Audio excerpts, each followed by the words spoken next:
Good evening, everyone. I'd like to welcome you to our board meeting. Could we all start by saying the Pledge of Allegiance? Pledge of allegiance to the flag of the United States of America and to the republic for which it stands, one nation, under God, indivisible, with liberty and justice for all.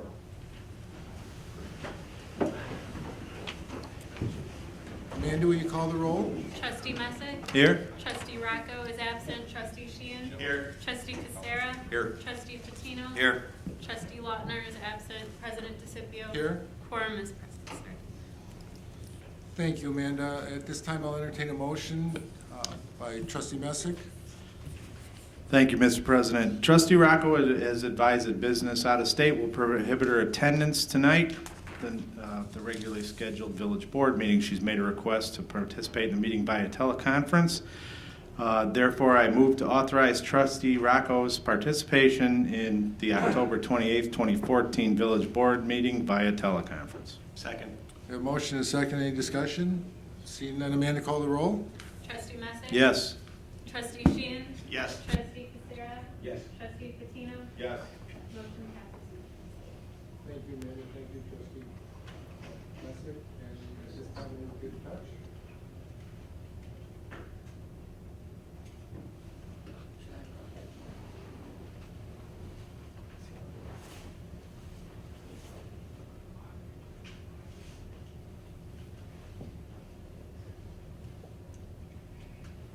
Hi, Trustee Walker. This is Julia City Hill calling. How are you? Good. Can you hear me okay? A quorum is established. Is it okay if I put you on speaker? Okay. Can you hear us? Yes, I can. Good evening, Trustee Rocco. Evening. Okay, next order of business. Pardon me? Our next order of business. That's right for business. Our next on the agenda is, and this is a special privilege for me, a swearing-in ceremony of paid-on-call firefighter Tom Cronin. Tom is currently a probationary paid-on-call firefighter with our village. He began employment with the fire department in January 16th, 2012. Tom lives in our village in the 900 block of North Brainerd at home with his family and is employed full-time with a commercial real estate firm and is preparing to take his CPA exam. Tom has met all the department requirements for probation. He's a state of Illinois certified firefighter and also a licensed emergency medical technician. Tom has also been trained in all of our fire department operations and recently completed and passed required testing on the operation of fire department vehicles. This is especially a privilege for me tonight, Tom, because I've known you a long time and you were the star on my Little League team. So to see you now moving up the ranks and being a part of our community is a special privilege for me. So thank you. And Chief, will you do the honors? Amanda?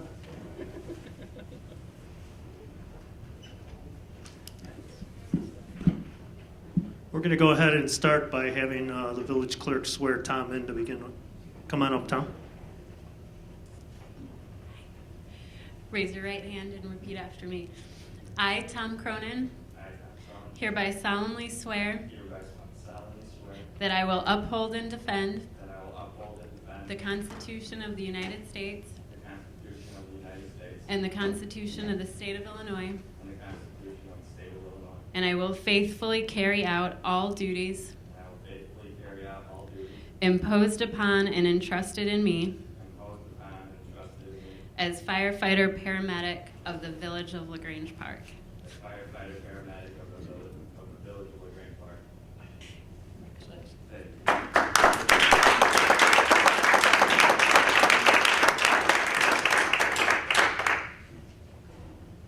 Obviously, we again welcome another member to our fire department beyond their probation. As indicated, he completed all of his requirements over the last 2.5 years. And we thank him for doing so. Again, based on the way we operate our department, it's an extreme accomplishment. As you heard, he obviously has a full-time career that he's pursuing and involved with heavily. And to dedicate that time for his training and his time with our department in addition to a full-time career is greatly appreciated, definitely by our department and I'm sure by our residents. What I would ask for next is if you want to introduce your family, and if someone wants to come up and pin your badge on you, our ceremonial badge pinning. These are my parents, John Cronin and Bonnie Cronin. Mom, if you want to pin the badge on me, sure.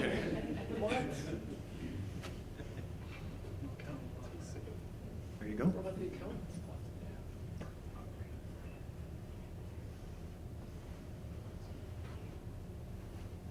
And again, this just completes his final requirements for probation, and it signifies him coming off. And we'd like to have the family do it to be involved in. So we thank Mrs. Cronin greatly.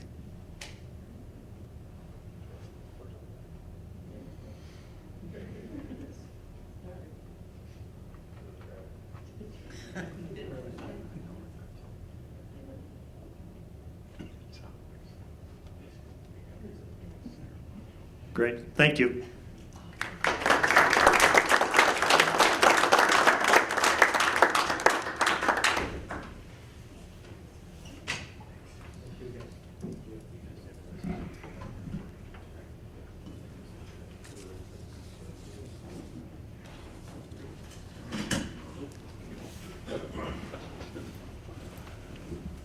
Mr. and Mrs. Cronin, as I know you're awful proud of your son, as we are, and on behalf of the board, we want to welcome you, Tom, and to just let both of you know as parents that we're awful proud of Tom to be a part of our firefighter force. So thank you, Tom. Thank you very much. Okay, moving on, next we have public participation of agenda-related items only. If anyone would care to address the board. Moving on, we have the consent agenda. Amanda? The items on this evening's consent agenda are as follows. A, approval of minutes, Village Board meeting, September 23rd, 2014. Village Board special meeting, October 11th, 2014. Village Board executive session, October 11th, 2014. Work session meeting, October 14th, 2014.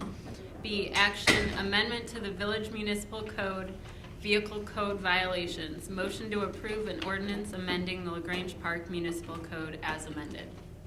C, action Cook County Health Inspections. Motion to approve the resolution to authorize the village manager to execute a certain agreement with the Cook County Department of Public Health for health inspection services effective December 1st, 2014, and continuing through November 30th, 2015. E, motion to authorize the president and chairperson of the finance committee to sign the register for bills and authorize the treasurer and village clerk to sign checks in payment of operating bills and salaries as itemized in the check registers. F, action motion to authorize the village treasurer and village clerk to sign checks in the payment of payroll and other bills that become due between this date and November 25th, 2014, with subsequent approval of the payroll register and voucher register by the Board of Trustees at its regular meeting to be held on November 25th, 2014. A motion to approve the consent agenda. So moved. Second. A motion and a second. Any discussion? Seeing none, Amanda, call the roll. Trustee Messick? Yes. Trustee Rocco? Yes. Trustee Sheehan? Yes. Trustee Casera? Yes. Trustee Patino? Yes. Motion passes unanimously. Thank you, Amanda. Next up is our village manager's report. Julia? Mr. President, I have nothing to report. Thank you. Okay, moving on, administration committee. In absence of trustee Laudner, I've asked trustee Sheehan to give the report. Thank you, Mr. President. The village wishes to remind residents that Halloween in LaGrange Park is celebrated on Friday, October 31st, with trick-or-treat hours from 3 p.m. until 8 p.m. The village encourages residents to exercise extra caution on Halloween evening while having fun. Young children should be accompanied by an adult or an older responsible child. All children should walk, not run, from house to house and use the sidewalk when available. Children should be cautioned against running out from between parked cars or across lawns where ornaments or furniture present dangers. Drivers are reminded to use extra caution when traveling through the neighborhoods. State of the village will host the 5th annual State of the Village address at the Village Hall on Thursday, November 6th at 7 p.m. All residents are invited to attend this free event. Village President Jim DeCipio will provide an overview of the village's budget, infrastructure projects underway, and progress on special efforts such as commercial revitalization. The village has over 1,800 e-brief subscribers. This is a 25% increase over this time last year. Subscribers receive a weekly email on Fridays from the village that provides information on village news and a guide to activities and events happening in and around our community. Occasionally, special e-brief notices are sent out to keep residents up to date on important village news. The village encourages all residents to stay informed and subscribe to the e-briefs by visiting the village's website.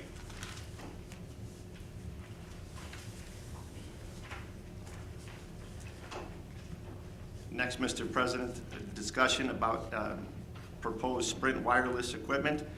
The village currently leases space on the water tower located at 937 Barnesdale Road to 5 companies, including 4 wireless providers.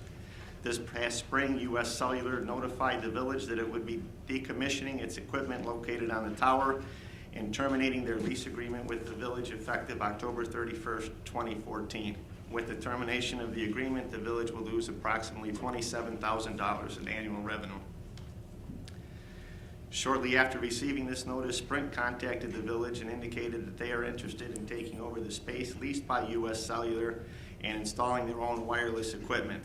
Sprint would like to install 9 antennas on the tower and construct a concrete pad along with 2 equipment cabinets with space reserved for a 3rd cabinet at the base of the tower. Sprint has agreed to a proposed lease rate of $3,000 monthly, $36,000 annually, with an annual escalator of 3%. They would prefer a 5-year lease term with a renewal option of up to 5 additional terms. If approved, Sprint would be paying the 3rd highest lease rate among providers on the tower. This item is for discussion only. Trustee Sheehan? Thank you, Mr. President. I mean, it makes sense that Sprint had bought out U.S. Cellular, so this doesn't surprise me. So I would like to see if there's possibility other towns around. I had heard that there might be a higher rate that we might be able to achieve. I'd like more feedback maybe from our village manager, Ms. Cedillo, tonight. Julia? Staff had obtained information through research. Specifically, Assistant Village Manager Rodman had gone out and conducted some research on what the recent lease rates were going for in neighboring communities, and we had come across information that a nearby community had a lease rate that was more than what was being offered by the same company. So we went back and we approached Sprint and let them know that we had this information, and if they were willing to entertain at least matching the price with that other community at the very least, and if they would get back to us this evening. And as of this point in the day, we have not heard back from Sprint. So it is our hope that they come back and match the price, because certainly if they are offering this lease rate to a neighboring community for equipment that is less than what they're proposing for the site here in LaGrange Park on our water tower, we would like to see more than what they're currently offering. I can appreciate that. Thanks for the hard work. I guess my other question would be if they would rank 3rd among tenants, the 2 higher above them, what, as far as equipment, will they have similar, less, more? I'm just curious.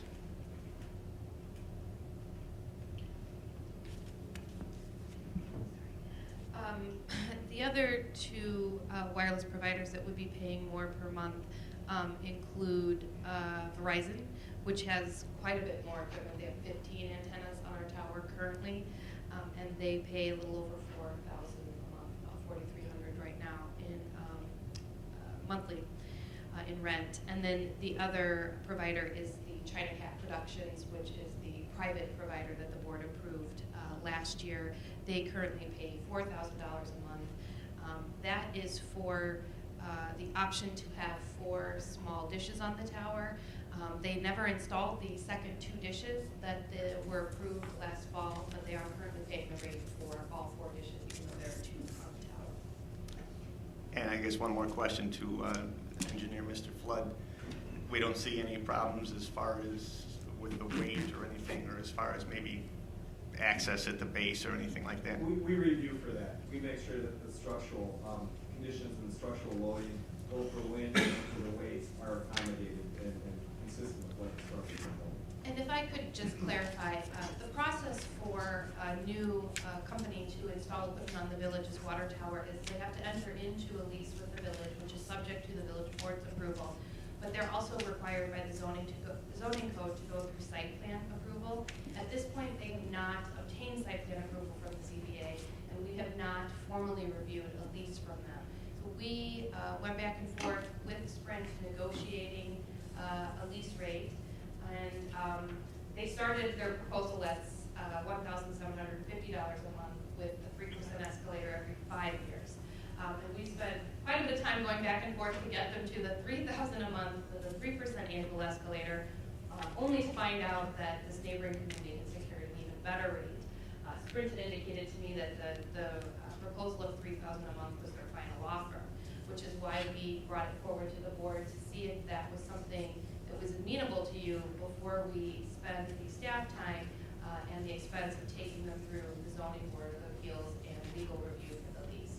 So if the board provides us direction this evening that you are amenable to this rate, or you want to provide us feedback that you're only amenable to a different rate, we would then go back to Sprint and begin taking them through the formal process of going to the ZBA, negotiating a formal lease, and then bringing that back to the board for final approval. Okay, thank you. And just to clarify, as part of the site plan review through the ZBA, we do include a review by the village's engineer as to whether or not the structure can handle the level of equipment that's being proposed. Thank you. Thank you, Trustee Sheehan. One question real quick. We will be getting $9,000 more than what we were receiving previously, correct? Yes, at the rate of $3,000 a month. And are we comparing apples to apples with our neighboring community? I mean, the same number of antennas or anything, or are they different? My understanding is that there are 6 antennas on the tower in this neighboring community. Sprint is proposing 9 on our tower. That was one of the things I asked them to clarify.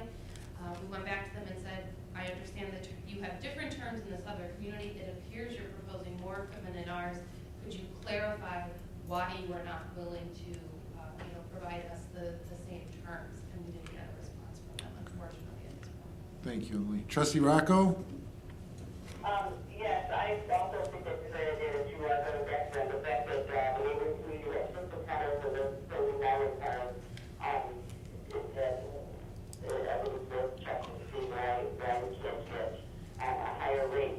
It's great news that we're getting, $9,000 more than we were getting with U.S. Cellular, but still doesn't alleviate that the neighboring communities with system patterns getting better rates, but it doesn't make sense that we try to get that.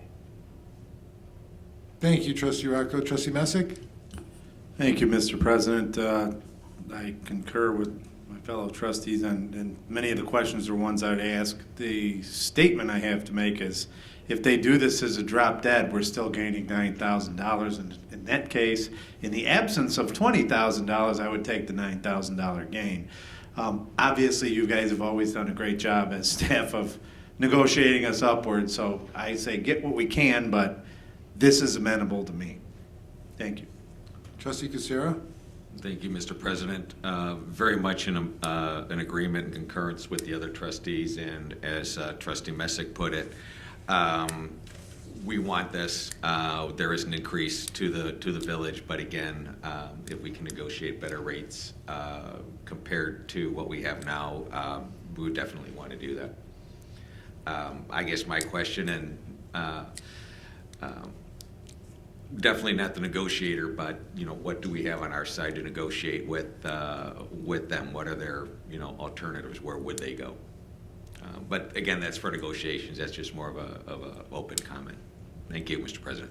Thank you, Trustee Kucera. Trustee Patino? Thank you, Mr. President. Nothing further to add. Some of the questions I had have been answered. Definitely would agree with what Trustee Messick said, and I'm very confident in our staff's due diligence and negotiating abilities. So, Thank you, Trustee Fatino. So we're all very confident in what you guys can do for us and bring forward a resolution to this, and hopefully either get more or keep us at the $9,000. Trustee Messick? Maybe you can propose to them a per antenna rate. Divide the 3,800 by 6, and then divide the 3,000 by 9, and just say, give us a per antenna rate. Same per antenna rate. What is different? Just food for thought. I know you know what you're doing, but that just crossed my mind. Good point, Trustee Messick. Thank you. And thank you, Trustee Sheehan. President. And moving on to Building and Zoning, Trustee Sheehan. Thank you, Mr. President. The following are building department activities for September 2014. 108 building permits were issued this past September, which is significantly more than the 73 issued in September 2013. Estimated construction costs for the month were somewhat lower than September of last year, while permit fees were slightly higher. There were 155 inspections conducted during this past September, compared to 125 inspections conducted in September of 2013. Of such, 16 were not approved. There have been 97 more inspections conducted through the end of September as compared to the same time period last year. During the month, Premier Design and Cabinetry moved their business into 1018 East 31st Street. Staff worked throughout the month with them to achieve compliance with code issues. They also obtained a permit to do the work in order to connect with the business they operate at 1016 East 31st Street. Throughout the month, staff also continued to work with the owners of the Children's House Montessori School, who worked toward opening a gaming business at the 1017 East 31st Street tenant space. During the month, Rob Wurzba assisted with inspecting a home on Edgewood where there was the potential for structure or other safety concerns. The home had been vacated for several years. That concludes my report tonight, Mr. President. Thank you, Trustee Sheehan. Okay, moving on, Public Safety Committee, Trustee Patino. I'm sorry, Engineering and Capital Projects, Trustee Casera. Thank you, President DeCipio. I have 3 items to report on this evening. Work has begun on the 2014 sewer clean and televising program. The contractor, Sewer of Illinois, has completed a majority of the sections on village streets. Due to traffic control considerations, the contractor will return to perform the work in IDOT right-of-ways after coordinating their schedule with all impacted parties. Some of the video has been received, and all required repairs are being identified for follow-up action. Second item, construction on the Ogden Avenue water main replacement project is complete. Landscape restoration was performed this month by Suburban General Construction, and the site is quickly becoming established. A final punch list will be prepared for the contractor with the goal of closing out the project this calendar year. Third and final item, A-Lamp Construction has completed virtually all work on the 2014 street restoration program, Beach Avenue from 29th to 26th Street. A small area of landscape restoration still needs to occur after a water shutoff box is repaired. As on the previous project, the final punch list will be prepared for the contractor with the aim of closing out the project this construction season. That concludes my report, Mr. President. Thank you, Trustee Casera. And now, Public Safety, Trustee Patino. thank you, Mr. President. This is the Police Department summary of activities for September 2014. The total number of crimes reported remain lower than those in 2013, with 172 to date, compared to 225 last year. Arrest numbers are slightly lower as well, with 21 this year compared to 30 during 2013. Overall, police activity is slightly lower this year, with 5,408 total incidents compared to 5,679 last year. This represents a 4.7% decrease in reported incidents. During the month, Sergeant John Strazo began the 350-hour course of study at the Northwestern University Center for Public Safety, School of Police, Staff, and Command. The program is presented in 2-week blocks over the course of 5 months and provides students with the knowledge and skill necessary for assuming increased responsibilities in administrative staff or line command positions. Also, two 2014 Chevrolet Caprice Patrol sedans approved for purchase by the Village Board have been ordered and should arrive sometime during the middle of November. And moving on to the Fire Department activities for September 2014. There were 149 EMS responses this month and 1,176 year-to-date. Last year, there were 1,109 year-to-date at this time. There were 35 fire rescue incidents this month and 389 year-to-date. Last year, there were 355 year-to-date at this time. On September 8th, during the Fire Department's regularly scheduled training session, Fire Department retirees were invited to attend, where they were recognized and remembered for their service. During the month, Fire Department personnel assisted with fire evacuation drills in all schools. Also, a fire station tour and public education event was conducted for preschool children from Grace Lutheran Church. Personnel also attended 30 block parties during the month. Fire Department personnel attended various remembrance ceremonies on September 11th, including a luncheon at Plymouth Place and events at Bethlehem Woods and the North Riverside Fire Department. During the month, our fire department sent an engine and personnel to assist the Pleasant View Fire Protection District with covering their response areas while they held services for a longtime firefighter of the district who passed away. This concludes my report, Mr. President. Thank you, Trustee Patino. Okay, moving on, Public Works Committee, Trustee Messick.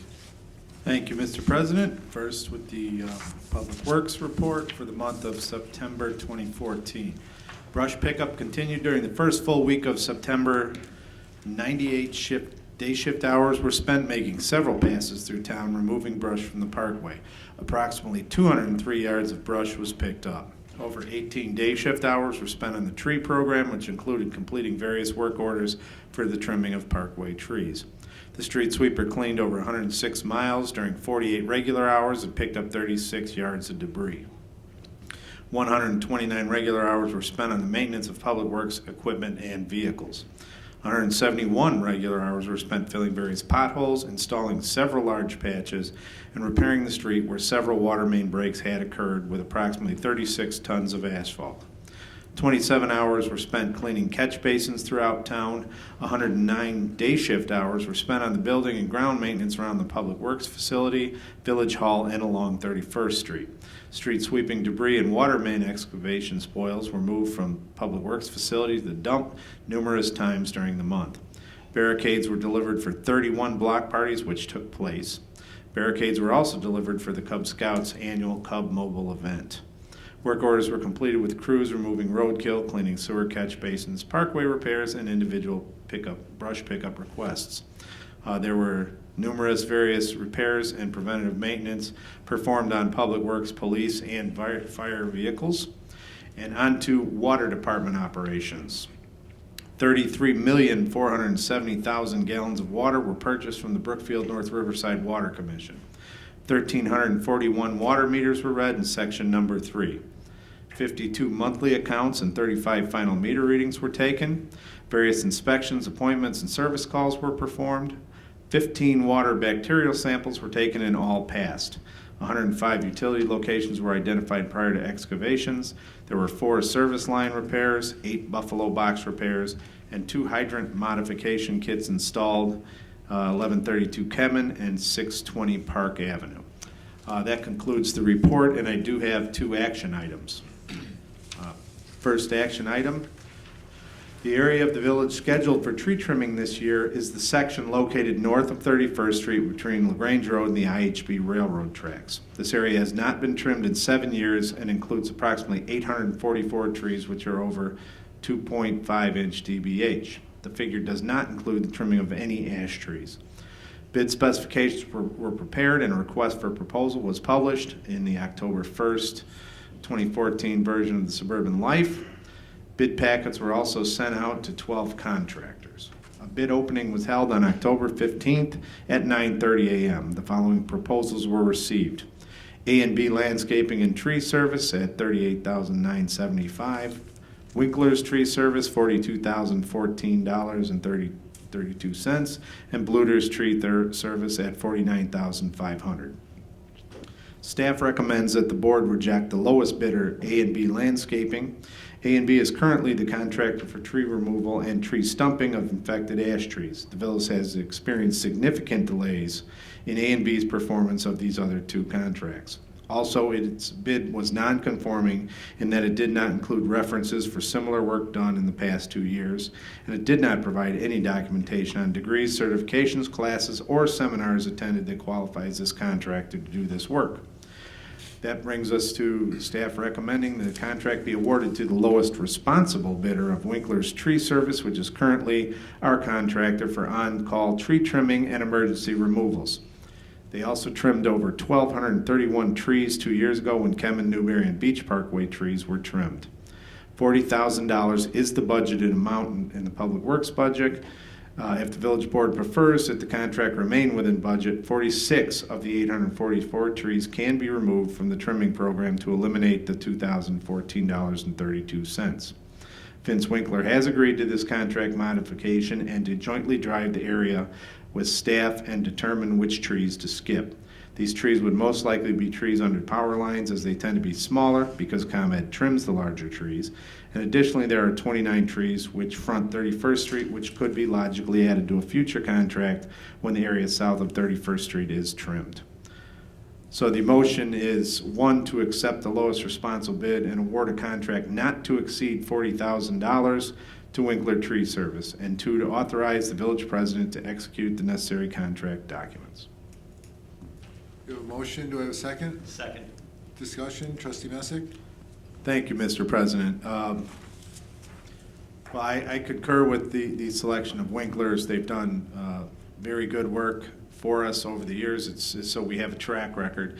I am very firm on sticking to the budget wherever we can. So I do like the option of removing 46 trees. I think my question, I see the 29 on 31st Street could be added later, is what would the impact be on safety? I mean, I know. I drove them. They look. They're sufficiently put back from the vehicle traffic way, and so we'll do a visual inspection with this to make sure that there isn't something shocking on those trees that we would want to walk away from. But otherwise, I think they can hold off for an additional year. Okay, thank you. Based on that, I would suggest, we try to stick with the budget, and I would suggest that we go with the not to exceed $40,000 and remove what we have to, and move it into, as long as it doesn't impact safety, that's the biggest thing, move it into future years where we can spread it out. Thank you, trustee Messick. Trustee Fatino? Thank you, Mr. President. Yeah, I just had a question about deferring the trees to a later date and time. I'm assuming that the larger the volume of trees, probably the better pricing we get. Is that? I really think as much it depends on supply and demand out there in the arbor world. Yeah. The crews are busier than they've ever been before, and so the price does reflect that. Okay. Because I'm thinking, if we deferred that cost, may it cost us more down the road since we're already doing that many? Is the price? Do you think that would be I don't think it's a real strong factor. Okay. All right. Then yeah, I'm in favor of this. Thanks. Thank you, trustee Fatino. Trustee Kucera? Thank you, Mr. President. Again, in concurrent with trustee Messick in adhering to a budget, naturally the questions regarding safety are very important, and also are we deferring a larger expense to later just to stay within budget? Based on answers to that, I'm in complete agreement that we take those trees off. My only question would be, and it's not related to safety, is the smaller trees under the power lines, not trimming them, what is the potential impact to those trees, or to, again, kind of looking down the future without just a safety measure? Yeah, they don't open up and breathe as much on the interior, so they're not as fast to grow. That's probably the largest impact that comes from just the tree structure itself. Okay, but not in danger of losing the trees, just a slower growth pattern? Yeah, slower growth pattern. Yeah, it's not quite as healthy. Okay.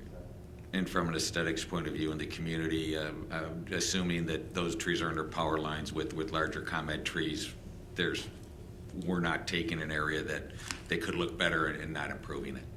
No, it's not. Unfortunately, some of those ones that are on the power lines, they don't look so great to begin with. So there's not much more you can do about them because they're chopped, Right. to keep the clearance on the power lines. Okay, very good. Thank you very much. Thank you, Mr. President. Thank you, Trustee Kucera. Trustee Sheehan? Thank you, Mr. President. I guess a question for Brendan. Esplund, the contractor for ComEd, did we just recently go through, did they just go through town? Are we a year or two into it that we might not really have to worry about those trees in question? Or I seem to remember seeing quite a few trucks the last summer. Yeah, no, they've been paying quite a bit of attention to Grange Park in the last couple of years. We've had, throughout this year, a number of trees taken down by ComEd underneath power lines at their expense, and trees that were in jeopardy to begin with, ash trees, that type of thing. So certainly not a loss as far as the quality of the tree goes. They are trimming extensively. They should be starting up a crew here more on this side of 31st Street along Oak and down in that area. But I would expect that they would be in there trimming at some point, those trees. But their trimming is more for clearance than it is for necessarily the health of the tree. Sure. And that effort shows due to the reduction in outages that the town has incurred over the last few years, so that's good. Yeah, safety, and you and Vince ride the town. I'm sure that this can be worked out to stay on budget. I'd be for it, Mr. President. Thank you, Trustee Sheehan. Trustee Rocco? Thank you, Mr. President, and welcome back, Assistant Village Manager Robin. Thank you. I do agree with what the staff's recommendation for the reasons previously stated that Luker is the most, the qualified contractor, the lowest bidder that's qualified, and then also the fact that we're not affecting the safety, that there's those reasons the building is not stay in budget. It's down with the risk of us holding off on trees minimal. So I agree with the recommendation to keep it to those bigger trees that will not exceed 40,000. Thank you, Trustee Rocco. Amanda, call the roll. Trustee Messick? Yes. Trustee Rocco? Yes. Trustee Sheehan? Yes. Trustee Kucera? Yes. Trustee Fatino? Yes. Motion passes unanimously. Thank you, Amanda. Trustee Messick? Thank you, Mr. President. And action item number 2, to consider and take action on proposal obtained by Ace Hardware for asphalt work for the alley south of Ace Hardware located 900 East 31st Street. Ace Hardware solicited a bid proposal from Pavement Systems Incorporated for asphalt work for lots 2 and 3 of their property. Their locations are on the plat of survey. Ace Hardware included 3 alternate bids as part of the project. One of the alternate bids included pricing for asphalt work on the public alley located south of the Ace Hardware property. The asphalt project area of the alley measures approximately 16 feet by 75 feet or 1,200 square feet. The alternate bid for this area is $5,822. The alley is not a thoroughfare and provides ingress or access to a private residential driveway, a ComEd utility easement, and the Ace Hardware property. Director McLaughlin recently evaluated the alley and believes that it is due for resurfacing, but estimates that its condition is better than many of our roadways. It is his opinion that this alley would not be included in our priority list as we prioritize based on the volume of cars using a street in comparison to the relative condition of the pavement. As this alley primarily benefits the 2 adjacent property owners, it would not rate a high priority. However, if there was an option for cost sharing, it is worth considering at this time. While the village has funds available for this work in its capital projects fund, this item is not included in the fiscal year 14-15 budget. Further, there are no leftover or unspent funds remaining from this year's road projects. As the board may recall, we utilized surplus project funds to pave 1 block of Forest Road this summer. Staff recommendation is that we discuss it and take action regarding the alternate bid, and the motion is to approve an alternate bid proposal obtained by Ace Hardware from Pavement Systems for asphalt paving of the alley south of Ace Hardware in the not to exceed amount of $5,822. Motion, do I have a second? Second. Discussion, Trustee Messick? Thank you, Mr. President. considering we were just now discussing cutting $2,000 out for tree trimming, which would, I think, benefit the larger village. This is important in some aspects, but looking at, especially at the director's evaluation, that the alley, while it may be due for resurfacing, we could really better apply this to roads that benefit all the people. I know there is a ComEd easement and there is a residential property there. If it may benefit, there was a good trustee inquiry as to whether it would help increase business, and I know overall it would be better for business if the whole area was paved. If we could come to some kind of resolution for cost sharing, I could agree with that, but overall approving just for the village to spend the $5,800, I wouldn't be for it. Trustee Rocco? The thought here is that, because of the acceptance of this, is not, prioritized, and the list of priorities of the building to be repaired, that, as you know, that many roads that are, in great repair in the village. But the other option is, trustee Russell just said, the cost sharing, where there's something where we're gaining the benefit, where, hey, we're getting it at a better rate now, maybe it's time to see some of them, and so the village isn't giving a better rate, it would be worth it, but it's just a matter of looking at funds to repave this road when really the building got inspected and it's not, on the priority list, then, I would, say that we should hold off on putting forth the funds to repave the valley rate. Thank you, Trustee Rocco. Trustee Sheehan? Thank you, Mr. President. As far as, again, a safety question, Brendan, there's no like immediate danger, potholes of slips, trips, and falls over there right now, correct? No different than other alleys in town. There's always a risk of someone tripping or falling in an alley. There's some alligatoring of the pavement, but I wouldn't rate it any higher than some of our other streets. Ms. Keeney? Well, the other comment I wanted to make was, if you look at the survey, the alley is not the main means of ingress and egress to get to the back of Ace Hardware. Ace Hardware has its own strip of property, and when I go there, that's how I get to the back. I don't go in the alley. There's no reason for me to walk on the alley when there's a perfectly good strip of pavement next to it. Okay, thank you both. Yeah, I guess, Ace Hardware being our second or third highest tax generator and being on the commercial revitalization, trying to work with businesses, but driving through town with the rest of our roads, I can't see this. Thank you, Trustee Sheehan. Trustee Kucera? Thank you, Mr. President. Looking at it as a budget issue, and definitely in agreement, concur with Trustee Messick and the other trustee comments. Trustee Sheehan brings up a great point regarding, we have a very large contributor to our village. They're looking at they're improving their property, they're spending dollars. That is something to consider. But then when you take it to a bigger piece, where are all of our residents in the village going to get the largest benefit? When we have so many other streets, we have so many other priorities to exceed budget by $5,800 in this time.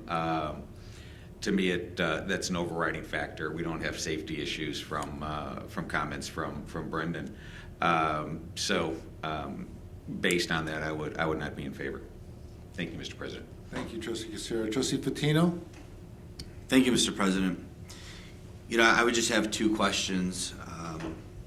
It's not on the priority list. How many years out do you see it becoming on the priority list? And what kind of deal are we getting by doing it now as opposed to having to do it later? Would it just cost a little bit more to do it on its own, or are we really getting a great deal because they're already doing the lots and they're there?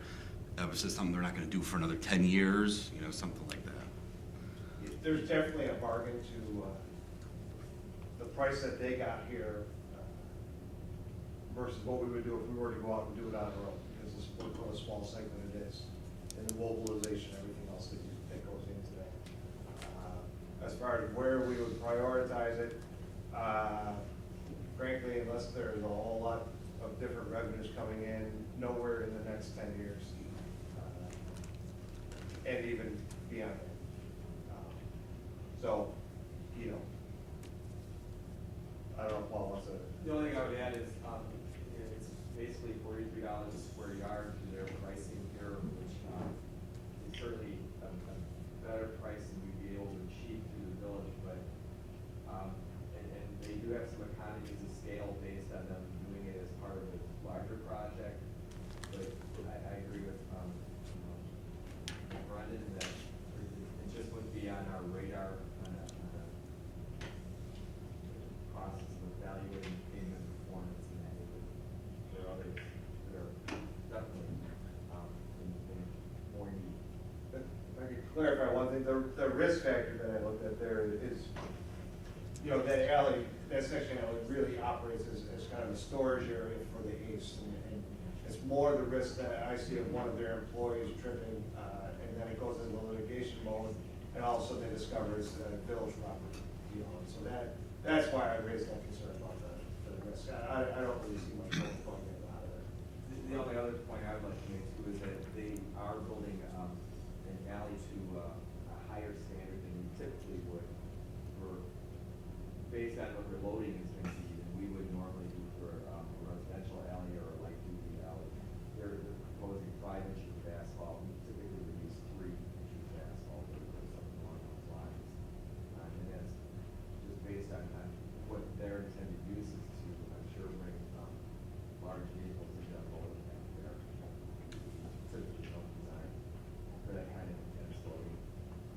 So will there be more wear and tear now because it's not? It's the same trucks tomorrow as there is today. They're going to be consistent that way. They're just taking that into account with their pavement, and hence a little bit of a premium in their cost, because they're putting in a thicker section of asphalt that will last longer, and should perform better over time than what we would typically do.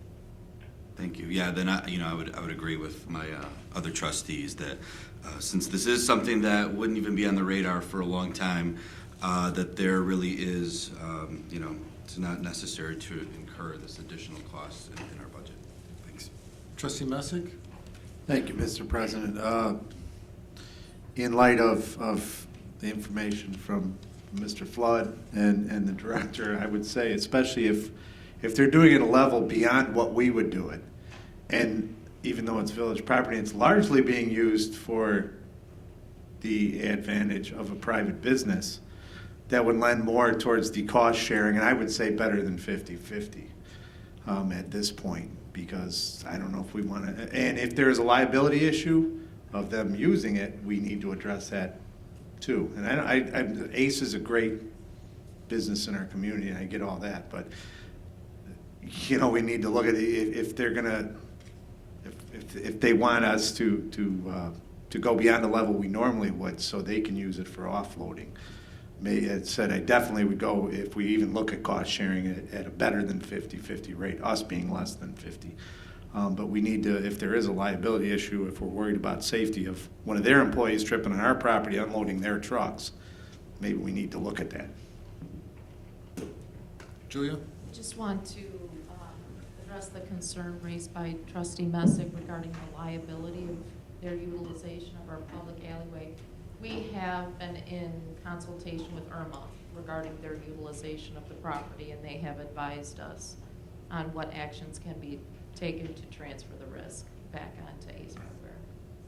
Great, good. Because it's great to be a good neighbor, but we don't want to put the village at risk too in that aspect. Thank you. Any other comments?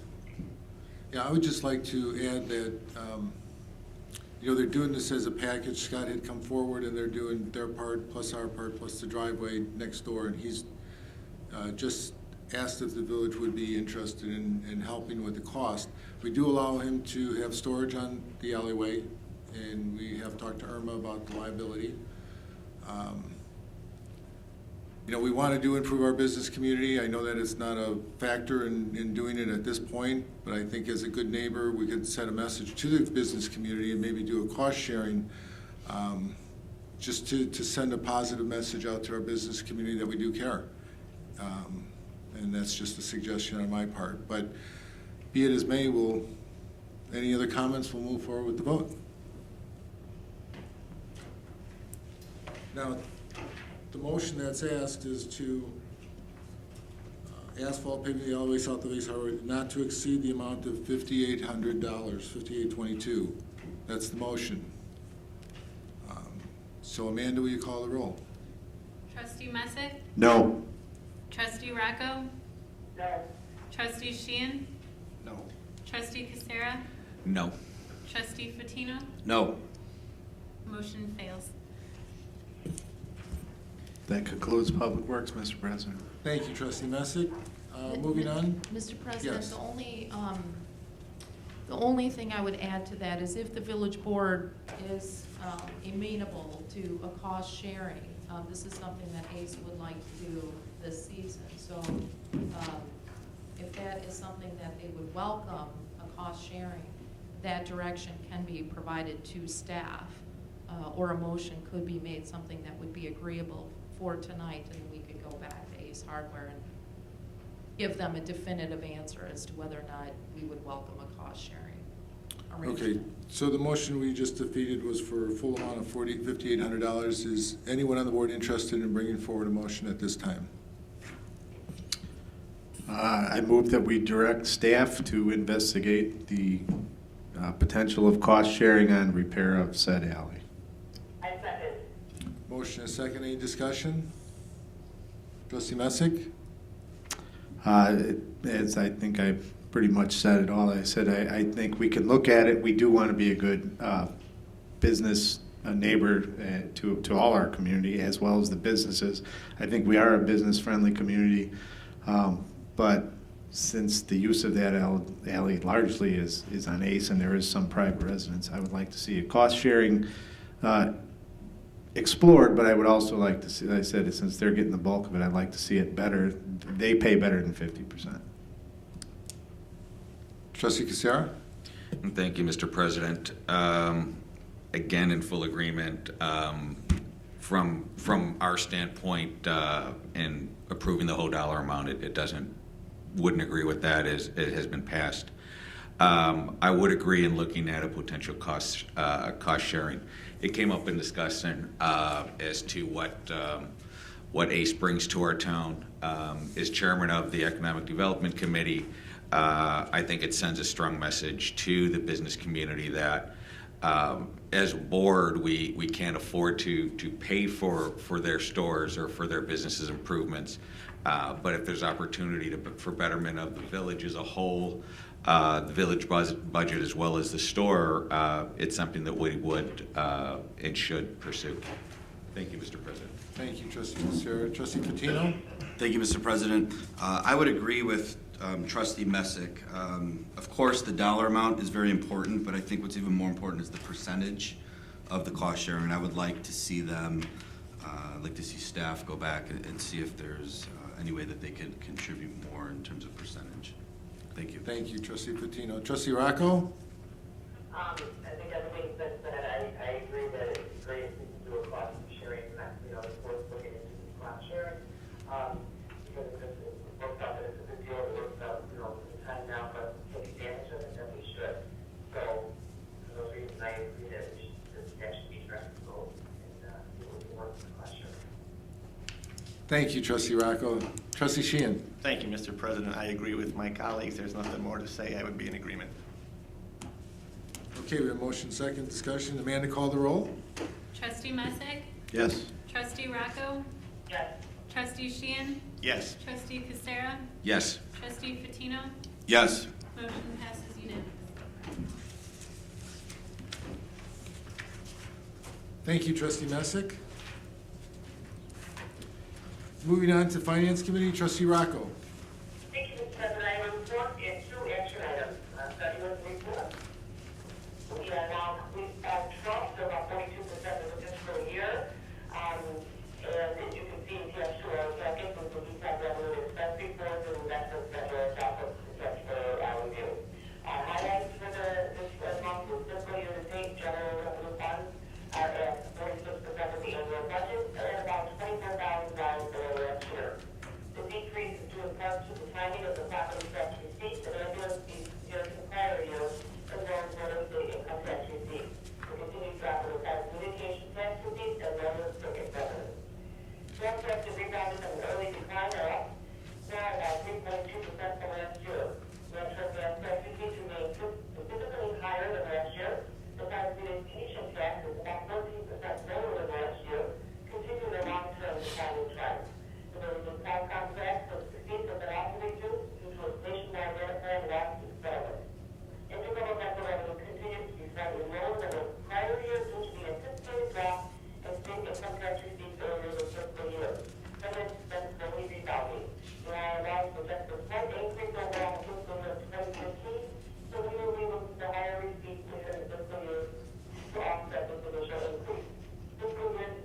the budgeted transfer of cash reserves to the capital project fund of $792,000 has been transferred to date.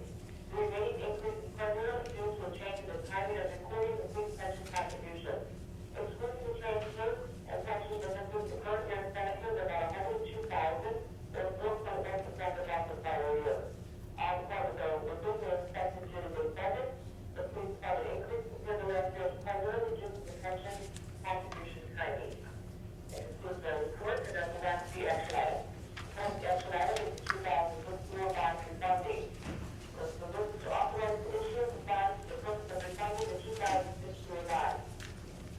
The village issued $9,645,000 in general obligation bonds to finance school projects in 2006. The debt service for these bonds paid a revenue collected from school fees charged to the village utility customers. The bonds are scheduled to be paid in full in 2025, with interest rates ranging from 3.75% to 4.125%, and are callable at the end of this calendar year. The village will refinance the debt by issuing new bonds at a lower interest rate, which pay off or refund the existing bonds. Based on current interest rates, the village will reduce future debt service by over $300,000 and realize a net present value savings of only 7.5%.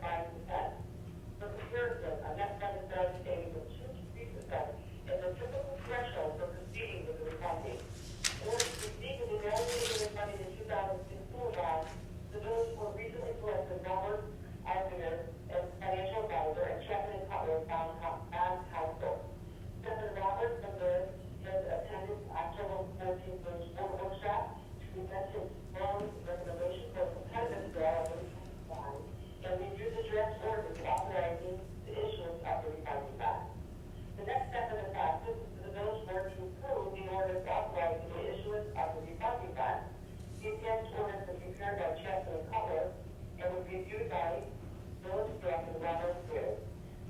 Also attached to this memo is a draft copy of the preliminary official statement which will be used by potential buyers of the village bond. The staff recommends the village board approve this ordinance this evening, authorizing the issuance of the refunding bond. The motion for a move to approve an ordinance authorizing and providing the issuance of not to exceed $3,940,000 general obligation refunding bonds off the revenue book during 2013 in the village for the purpose of refunding certain outstanding sewage alternate bonds, describing all the details of said bonds, and providing for the imposition of taxes contained in same, and for the collection, preservation, and distribution of revenues in sewage systems operated by said village. Second. I have a motion and a second. Discussion, trustee Rocco? Yes, Mr. President, as you know, a lot of work has been first video this week. I'm very grateful to the staff, to Director Simon Leonardo, and also those that you through today, and also the county advice we received from Justin Brown from there, and then also the Justice Kevin Cutler, and also our village attorney, along with them in South and there. And as you can see, we've got documentation of kind of our faculty orders authorized this, and you can look at the orders, also the memo from Justin Brown recommending this as a draft for funding of the 2006 bond, and also Kevin Brown took an address preliminary official statement. You know, to look through everything and after the discussion that we've had over this, it does make sense for us to move forward with it. It's better to stay our village at over $300,000. We've got to go to the 7.5%. We're the best not to this. Thank you, trustee Rocco. Oh, excuse me, can I make one comment? Sure. Not to be, just for the benefit of, on page 10 of the one report, it has,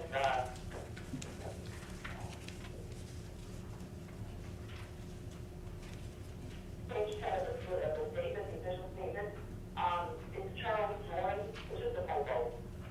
Because we will gotta make sure that that Jordan name is corrected. Hold on one Not second. the ordinance, she's talking about the preliminary official statement.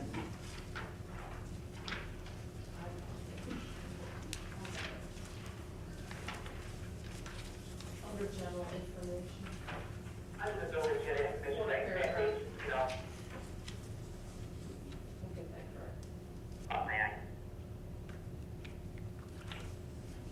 Thank you, Trustee Rocco.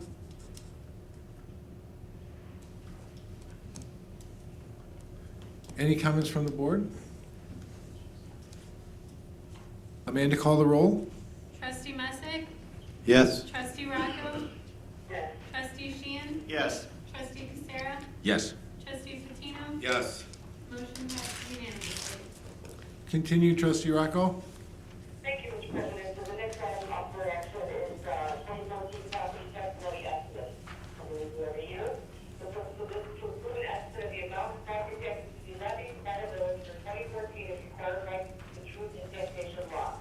The background of the Truth in Taxation Law requires that the village board estimate the amount of property taxes it will levy at least 20 days prior to the adoption of the tax levy. The village's 2014 tax levy ordinance will be reviewed at the November 11th workshop and then placed on the agenda for board approval at its November 25th board meeting.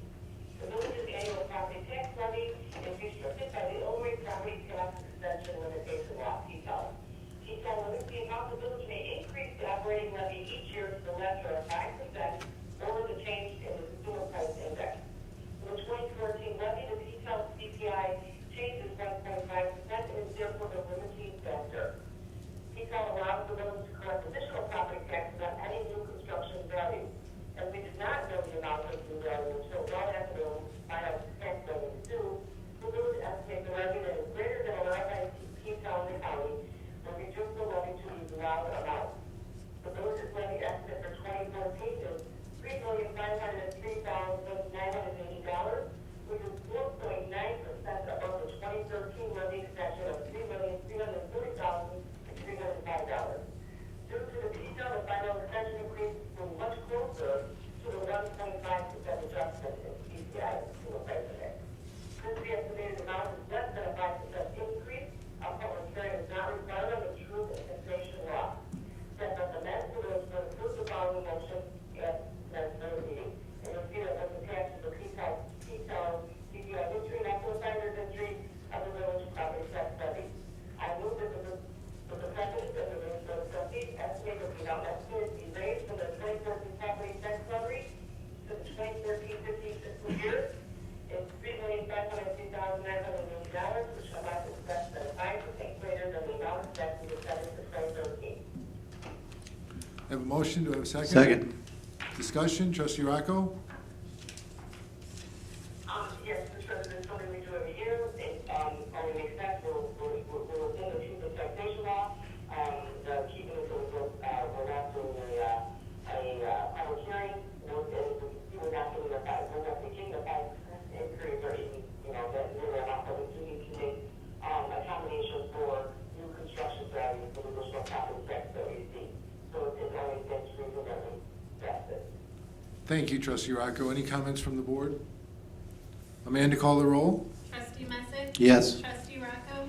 Yes. Trustee Sheehan? Yes. Trustee Casera? Yes. Trustee Patino? Yes. Motion passed unanimously. Thank you, Trustee Rocco. Thank you, Mr. President, and that concludes my report and also the action items that we had before. Okay, moving on. Village Clerk. I just have one item. Early voting has begun for the November 4th elections, and it continues through November 2nd, and the closest location is Hodgkins Village Hall. And that is all I have to report. What are the hours, Amanda? I believe it is 9 to 5. Thanks. Our village treasurer. No report, Mr. President. Our village engineer. No report, Mr. President. Our village attorney. No report, Mr. President. Motion to approve committee and collectors reports as presented. So moved. All those in favor? Second. Aye. Okay, I just have a couple items. First, and I think Trustee Rocco made mention of it, we are so grateful to have Emily back in camp with us. She's a great help in helping Julie and the staff in helping me prepare for the State of the Village address. We are just so fortunate to have somebody of Emily's caliber. Thank you. I have a letter from Mr. Garrity. If you remember, Mr. Garrity came a couple weeks ago to speak about the problem of parking due to the Grove. Recently, a petition was circulated regarding parking problems in the vicinity of the 600 and 700 blocks of Robin Hood Lane. Resolving this issue was a great concern for the people affected. After the petition was presented to the village, the police instituted a survey of parked automobiles. This was done over a 3 or 4 week time frame. A conversation with the village manager detailed the process being used to arrive at a decision. Today, a visit with Commander Rampa outlined the results of the study. Commander Rampa indicated his conversations with the Grove management changed the parking requirements for the employees and visitors that will encourage parking on Harding for safety and lessening parking on Robin Hood. It appears the efforts have improved the parking conditions, and for that we are most grateful. The process worked, and that gives or should give confidence in the village government to resolve conditions that affect the residents. Thanks again for the good work, Mr. John Garrity. A lot to be said here. Julia, thank you for all your efforts. Commander Rampa, thank you for getting out there and speaking with our residents and resolving this important issue. 2 other things. One is Nazareth Academy's football team went undefeated this season.